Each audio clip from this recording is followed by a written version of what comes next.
अस्सलाम वालेकुम। आज का जो हमारा चैप्टर है वो है चैप्टर नंबर 15 इलेक्ट्रोमैग्नेटिक इंडक्शन।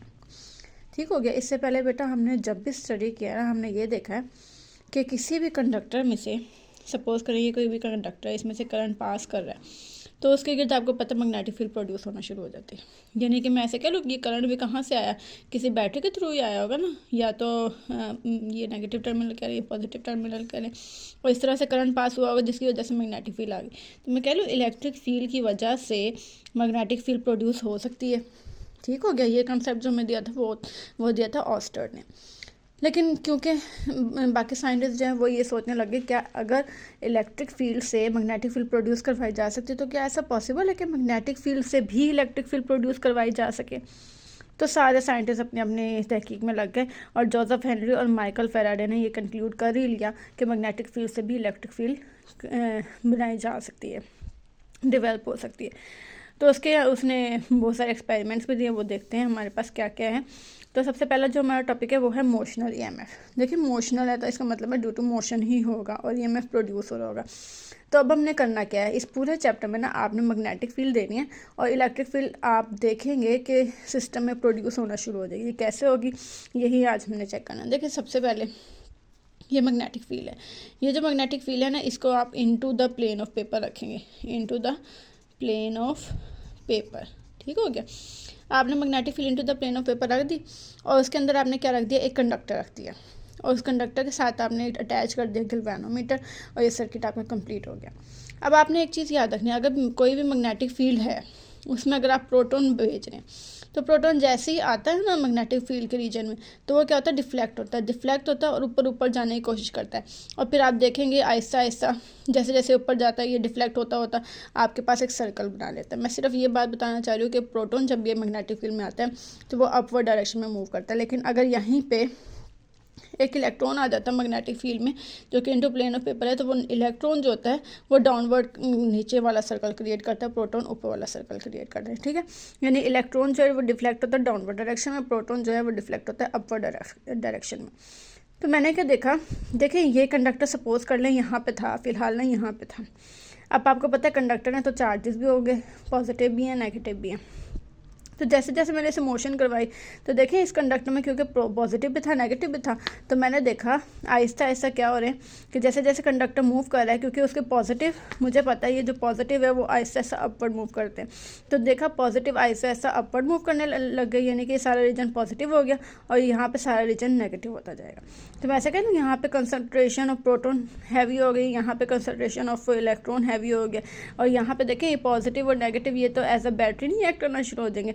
तो बेटा यहाँ से बैटरी से अगर ये बैटरी ही बन गए तो आप देखेंगे यहाँ पे करंट भी प्रोड्यूस होना शुरू हो जाएगा। ठीक हो गया, यानी कि करंट प्रोड्यूस नहीं करेंगे आप, इधर कहेंगे करंट इंड्यूस होना शुरू हो गया क्योंकि देखिए करंट आपने खुद नहीं बनाया है, खुद ब खुद आ गया तो इसलिए आप कहेंगे ये इंड्यूस हो गया और गैल्वेनोमीटर उसकी डिफ्लेक्शन शो करेगा। ठीक है, यानी कि मैं कह सकती हूँ मैग्नेटिक फील्ड थी और इलेक्ट्रिक फील्ड खुद ब खुद क्रिएट होगी। तो फार्मूला देख लें, मैग्नेटिक फोर्स का आपका फार्मूला है क्यू वी बी और इलेक्ट्रिक फोर्स का क्या है क्यू ई।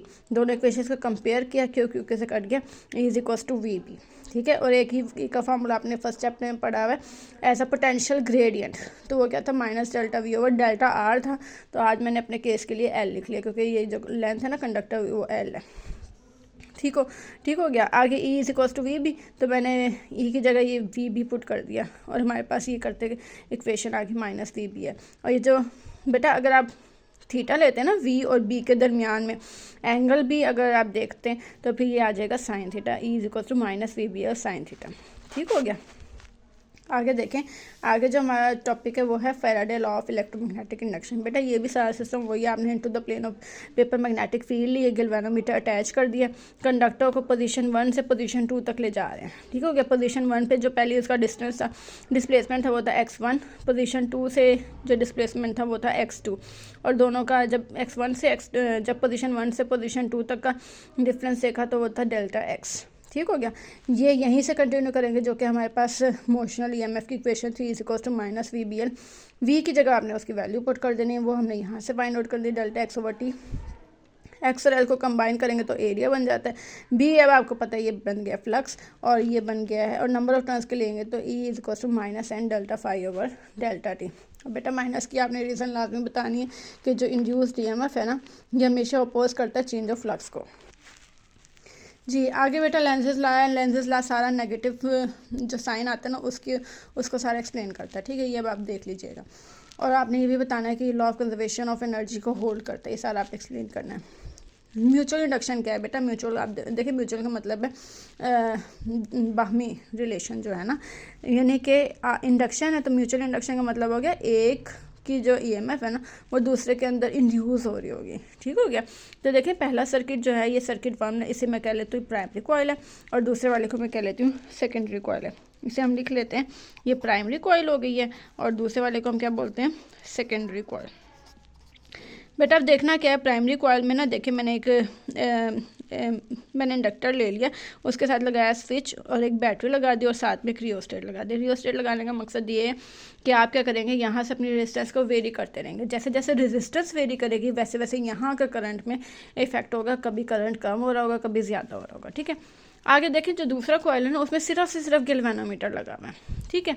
अब देखें यहाँ से आप जैसे सर्किट ऑन करते हैं, स्विच ऑन करते हैं, रियोस्टेट पे सपोज कर लें आपने जो भी रेजिस्टेंस लगाई है, यहाँ पे करंट आना शुरू हो जाएगा। वो जो करंट है, क्योंकि देखें साथ ही दूसरा कॉइल है, बहुत ही क्लोज है दोनों कॉइल, तो इसका जो करंट है वो इसके अंदर मैग्नेटिक फील्ड को इंड्यूस करवा रहा होगा, ठीक है। तो बेटा मैं ऐसे कह सकती हूँ यहाँ पे जो फ्लक्स चेंज हो रहा है वो टोटली डिपेंड कर रहा है प्राइमरी के करंट पे। तो देखिए मैंने यही इक्वेशन में लिख लिया कि जो सेकेंडरी में फ्लक्स चेंज हो रहा है ना वो टोटली डिपेंड करता है प्राइमरी के करंट पे। और आपको पता है अगर नंबर ऑफ टर्न्स है फ्लक्स की, तो ये number of turns of coils है, तो एन एस मैंने लगा दिया phi S is equals to, बेटा क्योंकि प्रोपोर्शनल हटा के कांस्टेंट लगाना म्यूचुअल इंडक्शन का टॉपिक है, तो फिर मुझे म्यूचुअल इंडक्शन का ही कांस्टेंट लगाना पड़ेगा, एम और डेल्टा आई।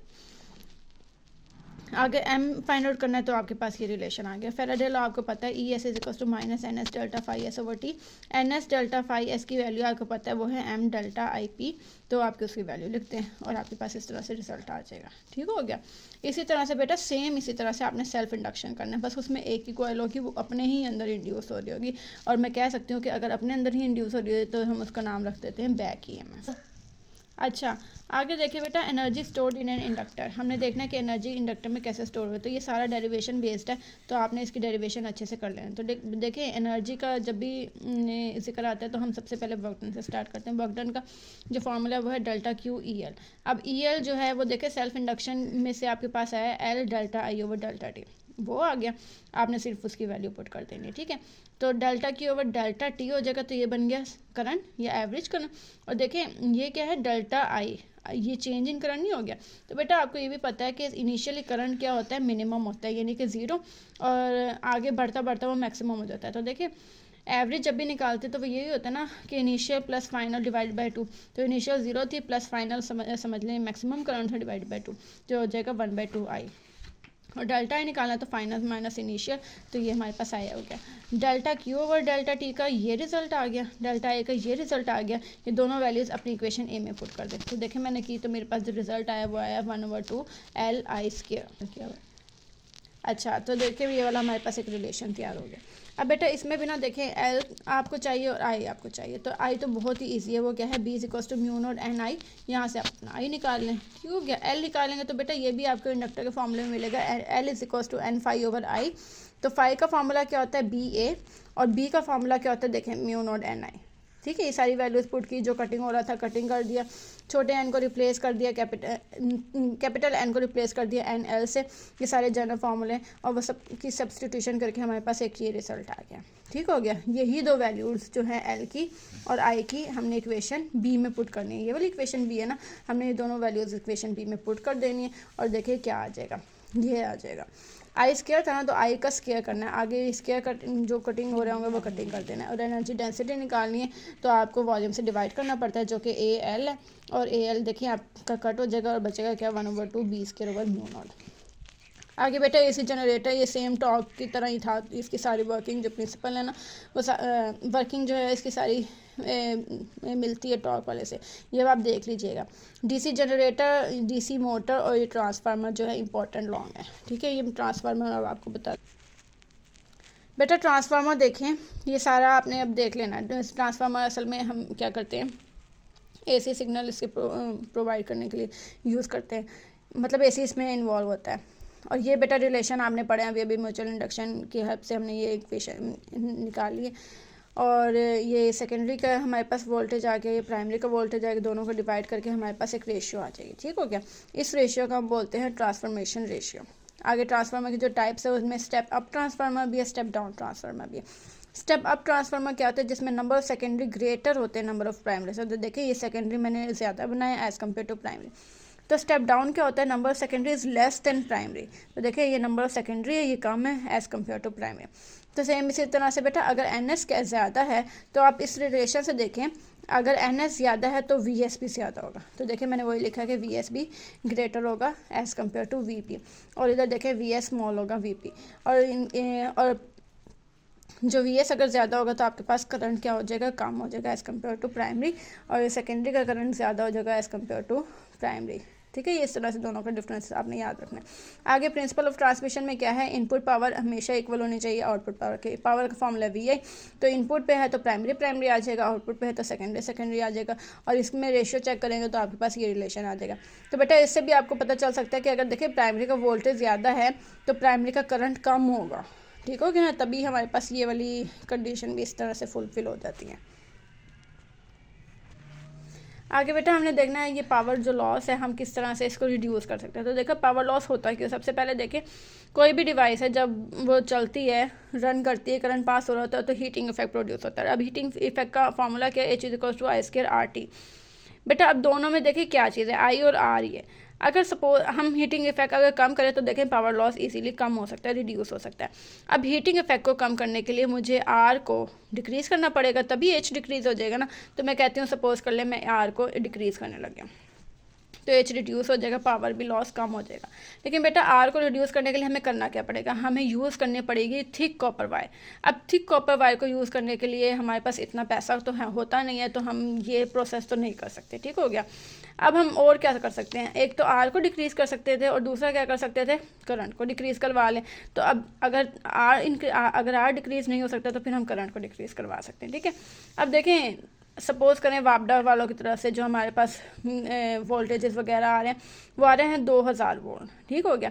अब वो सर्टेन एरिया में जब देते हैं तो वो क्या करते हैं, हमारे पास उस वोल्टेज को बढ़ा के किसी सर्टेन एरिया में पहुंचाते हैं। वो सर्टेन एरिया में जब पहुंच जाता है फिर क्योंकि देखिए आगे घरों में डिवाइड होता है, तो घरों में डिवाइड करने के लिए हमें मज़ीद कम करने पड़ते हैं। तो ये जो 2000 वोल्ट है स्टेप अप करके हम किसी एरिया में पहुंचाते हैं और फिर स्टेप डाउन करके हम किसी घर में, स्कूल, कॉलेजेस में हम ये पहुँचा सकते हैं। ठीक हो गया। अब देखिए ठीक हो गया। Step down transformer use to change 220। देखिए स्टेप डाउन हम इसलिए भी यूज़ करते हैं, क्या करता है वो 220 वोल्टेज इसको मज़ीद रिड्यूस कर सकता है 9 वोल्ट में, 4 वोल्ट में। और ये इतने कम वोल्टेज इसमें क्यों रिड्यूस करता है, क्योंकि देखिए जो हमारा चार्जर है उसको सिर्फ 4 से 5 वोल्ट चाहिए। ठीक है। ये जो रिंगिंग बेल है इसे भी कोई 8 से 9 वोल्ट चाहिए। तो अब हमारे घरों में जो आता है वो 220 वोल्ट तक आ जाता है। अब हम इतना सारा तो नहीं ना एक चीज़ पे लगा सकते, तो हम क्या करते हैं उन डिवाइसेस में, जैसे कि अगर चार्जर है तो उस चार्जर के अंदर छोटा सा ट्रांसफार्मर लगा हुआ जो कि स्टेप डाउन ट्रांसफार्मर होगा। तो वो क्या करता है 220 वोल्टेज को रिड्यूस कर देता है 4, 5, 6 वोल्ट तक। ठीक हो गया। इसलिए हम मोस्टली ये स्टेप डाउन ट्रांसफार्मर यूज़ कर रहे होते हैं। पावर लॉस होती है किस वजह से, आपको पता है एक एडी करंट की वजह से। एडी करंट क्यों कॉज होता है, ये energy loss in the core due to heat produce. किसकी वजह से होता है, हीट की वजह से। जो बहुत ज़्यादा रन करते करते क्योंकि करंट ज़्यादा होता है हीट प्रोड्यूस ज़्यादा हो जाती है। अब आप इसको कैसे रिड्यूस कर सकते हैं, आप क्या करें लैमिनेटेड को यूज़ कर लें। आप क्या करें बेटा, क्या होती है आपके पास ये शीट्स होती है ना, आप इनके ऊपर थोड़ी थोड़ी इंसुलेशन करना शुरू कर दें। इंसुलेशन करेंगे तो इसका करंट अगले में नहीं जाएगा, अगले का करंट अगले में नहीं जाएगा। इस तरह से ज़्यादा सारा हीटिंग इफेक्ट भी प्रोड्यूस नहीं होगा। ठीक हो गया। दूसरा जो प्रोसेस है वो है हिस्टैरिसीस। ये किस लिए यूज़ होती है, ये किस लिए कॉज होता है, ये होता है मैग्नेटाइजेशन और डीमैग्नेटाइजेशन की वजह से। क्योंकि देखें हम यूज़ करें एसी, तो अगर एसी है ना, क्योंकि एक बार पॉजिटिव पीक बनती है एक बार नेगेटिव पीक बनती है। तो पॉजिटिव पीक बनेगी तो सपोज करें सारी जो डोमेन्स है वो लाइन हो जाएंगी, मैग्नेटाइज हो जाएंगी। और जैसे ही सेकंड पीक आएगी या रिवर्स साइकिल चलेगी तो वही उसी टाइम वो सारी डोमेन्स डीमैग्नेटाइज हो जाएंगी। तो मैग्नेटाइजेशन और डीमैग्नेटाइजेशन की वजह से भी बहुत ज़्यादा लॉस होता है। इसको हम कैसे रिड्यूस कर सकते हैं, आप हार्ड आयरन कोर की जगह रिप्लेस करवा दें सॉफ्ट आयरन कोर। ठीक है। और अगर आपने एफिशिएंसी कैलकुलेट करनी है तो वो आपको पता है output over input multiply by 100। जी आगे बेटा ये कुछ इंपॉर्टेंट शॉर्ट क्वेश्चन है, ये देखिएगा। Define eddy current and hysteresis loss in case of transformer, ये मैंने आपको बता दिया। State Faraday law of electromagnetic induction, ये भी मैंने आपको एक्सप्लेन किया। Define and explain back EMF in motor, बेटा ये अब आपने बुक से कर लेना। Does the induced EMF always act to decrease the magnetic flux through a circuit, justify, ये आपकी एक्सरसाइज का क्वेश्चन है, ये आपने एक्सरसाइज से करना है। Show that EMF and delta phi over delta T have the same unit, ये भी एक्सरसाइज का क्वेश्चन है। Can step up transformer increase the power level, ये भी एक्सरसाइज का क्वेश्चन है। ठीक है, ये सारे आपने एक्सरसाइज से कर लेने। कुछ लॉन्ग क्वेश्चन है बेटा, एक तो है इमोशनल ईएमएफ, ये मैंने आपको सारे एक्सप्लेन किया। फैराडे लॉ, ये भी एक्सप्लेन कर दिया मैंने। लेंजेस लॉ एक्सप्लेन नहीं किया, लेकिन ये अब आपने कर लेना। ठीक हो गया। एनर्जी स्टोर मैंने अच्छे से एक्सप्लेन कर दिया। और दूसरा है ये हमारे पास अल्टरनेटिंग जनरेटर। ठीक हो गया, ये भी आपने कर लिया। कुछ न्यूमेरिकल हैं 3, 4, 5, 6, 7, 11, 12, 13, 14, 15, 18, ये अब आपने सारा अच्छे से रिवाइज कर लेना। ठीक है।